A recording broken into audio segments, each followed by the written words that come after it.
tere!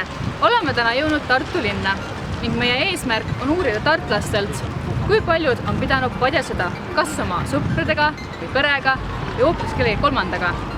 Ja uurime ka seda, kui paljud on kuulnud 20. märtsil Jõgeval aset leidvast suurest padjasõjast, millega tahame ületada maailmarekordi. Lähme uurime. Te olete kunagi pidanud padjasõda? Lapsena küll. Jaa, lapsena. Väiksena kindlasti jah, meie tuttavate koos. Ainult enda vennaga. Ainult sõpra, kui me väiksed olime, mõtlesime nagu hästi raskelt padjad, mida raskem, seda parem. Lihtsalt täiega lihtsalt. See nagu reaalselt mingi meetrised lennud olid. Aga no see esimene üllatusmoment, et see on padjasõda olnud kõige parem.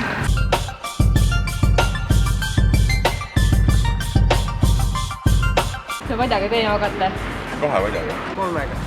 Miks just 3-ga? Sest et ma üritan hoida oma magamistemperatuuri tasakaalus. 1-ga, 2-ga. Aga miks just 2-ga?